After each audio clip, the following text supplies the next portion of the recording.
तरह से शब्दों का इस्तेमाल किया। घटिया घटिया घटिया घटिया घटिया। एक जाति को टारगेट किया रहा और Is that person is a criminal or not? इस वक्त की सबसे बड़ी खबर आ रही है और बताया जा रहा कि नीतीश कुमार को गोली मारने वाले अपराधी पवन राय का बिहार पुलिस ने एनकाउंटर कर दिया है और इनकाउंटर इतना ज़्यादा ज़बरदस्त हुआ है कि मौके पर खुद डीएम साहब को एसएसपी साहब को पहुंचना पड़ गया। वहीं आपको बताते चले कि तेजस्वी यादव ने कहा कि सिर्फ चुन चुनकर यादव जाति को ही टारगेट किया जा रहा है, यानी कि यादव अपराधियों का ही एनकाउंटर किया जा रहा है। इस पर जवाब भी आ गया कि 50% अपराधी तो यादव जाति के हैं और इसी पर अब घमासान भी शुरू हो गया है। और आखिर पूरा मामला क्या है, पूरा मामला इस पास से 8 मिनट की रिपोर्ट में हम आपको बताने जा रहे हैं।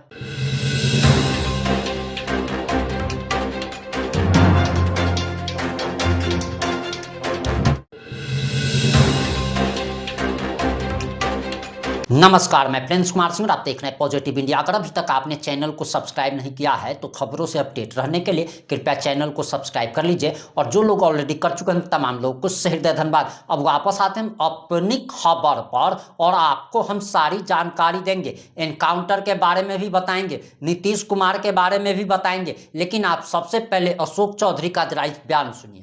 विमर्श करना ये तो उनका अधिकार क्षेत्र है ना, और उन्होंने आज कैबिनेट भी है, तो वो तो प्रक्रिया नॉर्मल प्रक्रिया है। तो कोई मतलब ऐसा बात तो है नहीं कि इस पर कोई क्वेश्चन किया जाए। प्रधानमंत्री जी का प्रोग्रेटिव है, he can call any time anyone as a minister.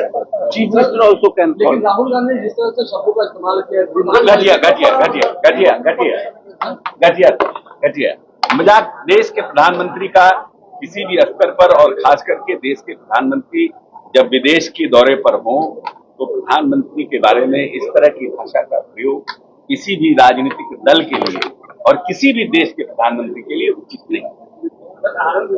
तो उन्होंने कहा कि मैं माफी नहीं मांगूंगा चाहे जो कर दो। ठीक है, भाई आप हम कोई बिहेवियर करते हैं, हम कोई काम करते हैं और हम कहेंगे कि नहीं हम ठीक है, ये तो जनता ने को एक्सेप्ट करना है। जनता समझेगी ये सही है कि गलत है। आप माफी नहीं मांगिएगा, हम लोग कहा कह रहे हैं, हम लोग ने कहा माफी मांगिए, आप कहें नहीं मांगे, ठीक है ना। तो पीपल विल इंडिया डिसाइड कि भाई वो सही कर रहे हैं कि गलत कर रहे हैं। ये भी कहा कि भाषा ठीक नहीं है। हम राजनीतिक दल हम देखिए, हिंदी के शब्दकोश में मैं बार बार कहता हूं इतनी शब्दावली है जिसमें अपने घोर से घोर विरोधी के लिए कड़े से कड़े शब्दों का आप प्रयोग कर सकते हैं, लेकिन जिस भाषा का प्रयोग आपके खुद के लिए अच्छा नहीं है दूसरों के लिए उपयोग नहीं करना चाहिए, खास करके राजनीतिक और सार्वजनिक जीवन। लेकिन सर ये कहा जा रहा है कि देश पर एक बड़ा संकट आ रहा है, लोग आर्थिक संकट आएगा देश पर। राहुल गांधी कह रहे थे अभी लोग रोएंगे। नहीं, हमारे देश के प्रधानमंत्री जी ने कहा कि आर्थिक संकट आ रहा है। हमारे देश के वित्त मंत्री ने कहा आर्थिक संकट आ रहा है। हमारे आरबीआई के गवर्नर ने कहा कि आर्थिक संकट आ रहा है। हमारे भारत के किसी आर्थिक जो जानकार हैं उन्होंने ऐसा कहा कि आर्थिक संकट आने वाला है। परिस्थितियां बदली हैं, क्योंकि ये सब लोग जानते हैं कि जब से हमारा ये वॉर शुरू हुआ है, मिडिल ईस्ट वॉर में, हमें कच्चे तेल की जो सप्लाई है उसमें हमें परेशानी हो रही। इट इज नॉट कि हमारा सिर्फ हिंदुस्तान को परेशानी हो रही, वर्ल्ड वाइड ये परेशानी है। हॉर्मुज़ को जिस तरह से एक तरफ अमेरिका और एक तरफ ईरान ने घेर के रखा हुआ है, सप्लाई चेन जो है वो डिमांड और सप्लाई का फर्क है, तो निश्चित रूप से हमें महंगा तेल मिल रहा है। तो जो हमारा फॉरेन कैपेसिटी है, जो फॉरेन हमारा उसको बोलते हैं रिजर्व है, वो रिजर्व हमारा घट रहा है। तो उसके लिए प्रधानमंत्री जी ने कहा है कि डीजल पेट्रोल पर कम खर्च हो, जनता से अपील की है। तो बहुत अच्छी बात है कि उन्होंने अवॉइड किया, सेंसिटाइज किया।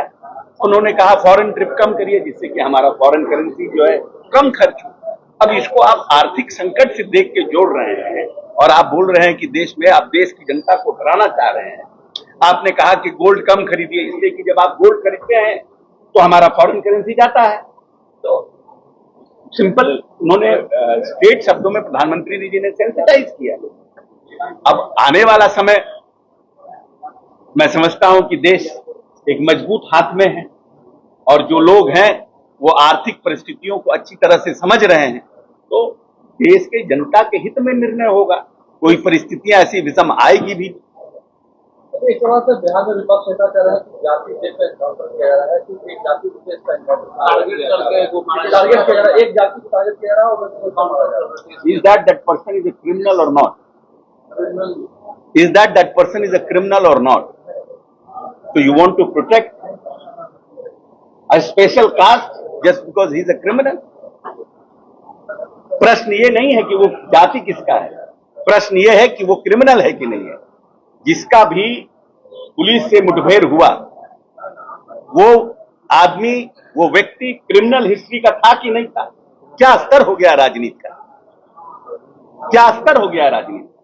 अब क्रिमिनल को भी अगर कोई मारा जा रहा है इनकाउंटर में या पुलिस मुठभेड़ में करिए तो उसको कह रहे हैं जाति मार रहा है। क्रिमिनल का कोई जाति होता है? क्रिमिनल का तो सबसे बड़ा जाति क्रिमिनल होता है। क्रिमिनल का कौन सा जाति होता है? क्रिमिनल को जाति पूछ करके मारता है किसी को या एक्ट करता है?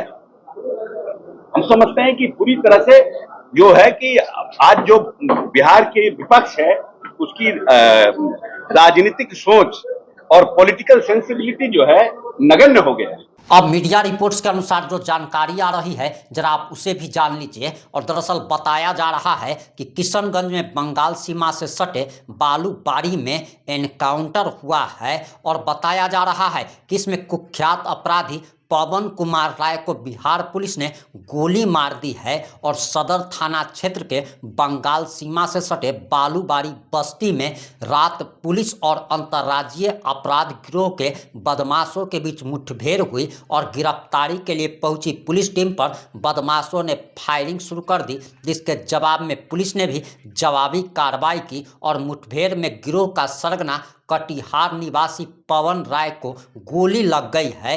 वहीं कार्रवाई के दौरान इंस्पेक्टर मुश्ताक और दरोगा नीतीश कुमार भी घायल हो गए हैं और घटना के बाद पूरे इलाके में देर रात अफरा तफरी का माहौल बन रहा है। सूचना मिलते ही डीएम विशाल राज और एसएसपी संतोष कुमार मौके पर पहुंचे और हालात की निगरानी शुरू कर दी गई। वहीं एसएसपी संतोष कुमार ने बताया कि पुलिस को सूचना मिली थी कि अंतर्राज्यीय लूट, छिनतई और चोरी गिरोह का सरगना पवन कुमार राय अपने साथियों के साथ किसी बड़ी आपराधिक घटना को अंजाम देने के उद्देश्य से किशनगंज पहुंचा है और सूचना के अनुसार बंगाल सीमा से सटे बालूबाड़ी इलाके में छिपा हुआ था। इसके बाद पुलिस ने विशेष टीम गठित कर इस एनकाउंटर की घटना को अंजाम दिया है। वहीं आपको बताते चले कि एसपी साहब के अनुसार बताया जा रहा है कि बदमाशों की ओर से 4 राउंड फायरिंग की गई थी और इस फायरिंग में दरोगा यानी कि मुश्ताक अली को गोली लगी और सिपाही नीतीश कुमार को भी गोली लग गई, जिसके बाद जवाबी कार्रवाई में बिहार पुलिस ने भी गोली चलाई, जिस एनकाउंटर में पवन कुमार राय को भी गोली लगी है और सारे मामलों पर हमारी नज़र बनी हुई है और जैसे ही इसमें कोई भी नया अपडेट आएगा हम आप लोगों तक जरूर पहुंचाएंगे।